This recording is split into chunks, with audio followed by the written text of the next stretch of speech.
بسم اللہ الرحمن الرحیم۔ السلام علیکم۔ امید ہے آپ سب لوگ خیریت سے ہوں گے۔ آج کا ہمارا پروگرام خوشگوار ازدواجی زندگی کے بارے میں ہے۔ شادی سے پہلے اور شادی کے بعد آپ اس پروگرام کو ضرور دیکھیں اور اس کو فالو کریں۔ انشاءاللہ آپ کا گھر جنت بن جائے گا۔ امام احمد بن حنبل نے اپنے بیٹے کو شادی کی پہلی رات 10 نصیحتیں فرمائیں اور فرمایا کہ بیٹا تم گھر کا سکون حاصل نہیں کر سکتے جب تک ان 10 عادتوں کو نہیں اپناؤ گے، لہذا ان کو غور سے سنیں اور ان پر عمل کریں۔ حضرت امام احمد بن حنبل نے جو پہلی نصیحت کی وہ یہ کہ تمہاری عورتیں یہ چاہتی ہیں کہ تم ان سے واضح الفاظ میں محبت کا اظہار کرو، ایک بار نہیں بلکہ وقتاً فوقتاً اپنی بیوی کو محبت کا احساس دلاتے رہو اور اس کو بتلاؤ کہ وہ تمہارے لیے اہم اور محبوب ہے۔ دوسری جو نصیحت فرمائی وہ یہ کہ اگر آپ نے اس معاملہ میں کنجوسی سے کام لیا تو دونوں کے درمیان ایک تلخ دراڑ آ جائے گی جو وقت کے ساتھ ساتھ بڑھتی رہے گی اور محبت کو ختم کر دے گی۔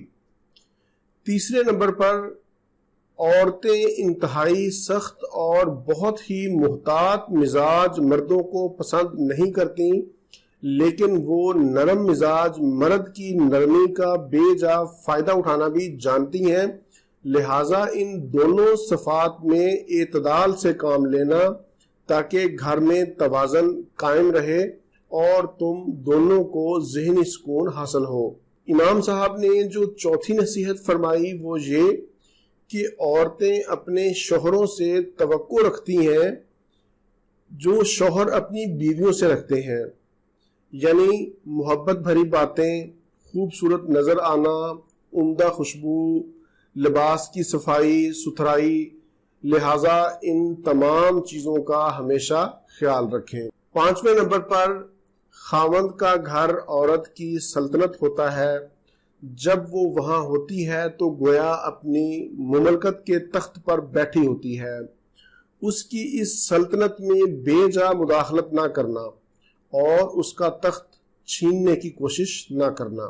جس حد تک ممکن ہو گھر کے معاملات اس کے سپرد کرنا اور اس میں تصرف کی اس کو آزادی دینا، یعنی اس کو با اختیار بنانا۔ چھٹی جو نصیحت کی وہ یہ کہ ہر بیوی اپنے شوہر سے محبت کرنا چاہتی ہے، لیکن یاد رکھو اس کے اپنے ماں باپ، بھائی بہن اور دیگر گھر والے بھی ہوتے ہیں جن سے وہ لا تعلق نہیں ہو سکتی اور نہ ہی ایسی توقع جائز ہے، لہٰذا کبھی بھی اپنے اور اس کے گھر والوں کے درمیان مقابلے کی صورت پیدا نہ ہونے دیں۔ 7ویں جو نصیحت فرمائی وہ یہ کہ بلا شبہ عورت ٹیڑھی پسلی سے پیدا کی گئی ہے اور اسی میں اس کا حسن ہے، یہ ہرگز کوئی نقص نہیں، وہ ایسے ہی اچھی لگتی ہے جس طرح بھومیں گولائی میں خوبصورت لگتی ہیں، لہٰذا اس کے ٹیڑھے پن سے فائدہ اٹھاؤ اور اس کے اس حسن سے لطف اندوز ہو۔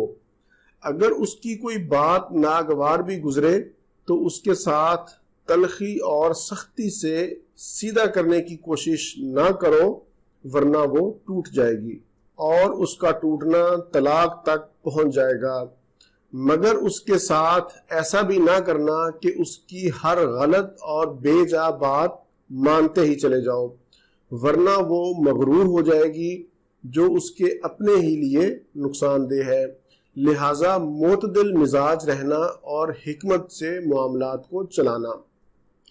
8ویں نمبر پر امام صاحب نے جو اپنے بیٹے کو نصیحت کی وہ یہ کہ شوہر کی ناقدری اور ناشکری اکثر عورتوں کی فطرت ہوتی ہے۔ اگر ساری عمر بھی نوازشیں کرتے رہو لیکن کبھی کوئی کمی رہ گئی تو وہ یہی کہے گی کہ تم نے آج تک میری کون سی بات سنی ہے یا مانی ہے، لہٰذا اس کی اس فطرت سے پریشان مت ہونا اور نہ ہی اس کی وجہ سے اس سے محبت میں کمی کرنا۔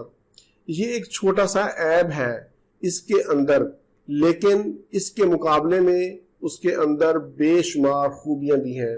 لیکن تم اللہ کی بندی سمجھ کر اس سے محبت کرتے رہنا اور حقوق ادا کرتے رہنا۔ 9ویں نمبر پر امام صاحب نے جو نصیحت فرمائی وہ یہ کہ ہر عورت پر جسمانی کمزوری کے کچھ ایام آتے ہیں، ان ایام میں اللہ تعالیٰ نے بھی اس کو عبادت میں چھوٹ دی ہے، اس کی نمازیں معاف کر دی ہیں اور اس کو روزوں میں اس وقت تک تاخیر کی اجازت دی ہے جب تک وہ دوبارہ صحت یاب نہ ہو جائے۔ پس ان ایام میں تم اس کے ساتھ ویسے ہی مہربانی کرنا جیسے اللہ تعالیٰ نے اس پر مہربانی کی۔ جس طرح اللہ تعالیٰ نے اس پر سے عبادات ہٹا لیں، ویسے ہی تم بھی ان ایام میں اس کی کمزوری کا لحاظ کرتے ہوئے اس کی ذمہ داریوں میں کمی کر دو، اس کے کام کاج میں مدد کرو اور اس کے لیے سہولت پیدا کرو۔ 10ویں اور آخری جو نصیحت امام صاحب نے فرمائی وہ یہ کہ یاد رکھو تمہاری بیوی تمہارے پاس ایک قیدی ہے جس کے بارے میں اللہ تعالیٰ تم سے سوال کرے گا۔ بس اس کے ساتھ انتہائی رحم و کرم کا معاملہ کرنا اور اس کی خطا پر درگزر کرنا، وہ تمہارے لیے بہترین شریک حیات ثابت ہوگی۔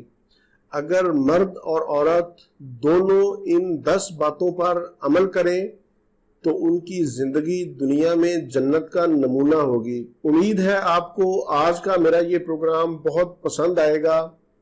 اس کو زیادہ سے زیادہ شیئر کریں اور کوشش کریں کہ اس پر عمل کریں۔ مجھے اپنی دعاؤں میں یاد رکھیں۔ اسی کے ساتھ ہی مجھے اجازت دیجیے، دوبارہ کسی نئی معلوماتی ویڈیو کے ساتھ آپ کی خدمت میں پھر حاضر ہوں گا۔ تب تک کے لیے اجازت، اللہ حافظ، والسلام۔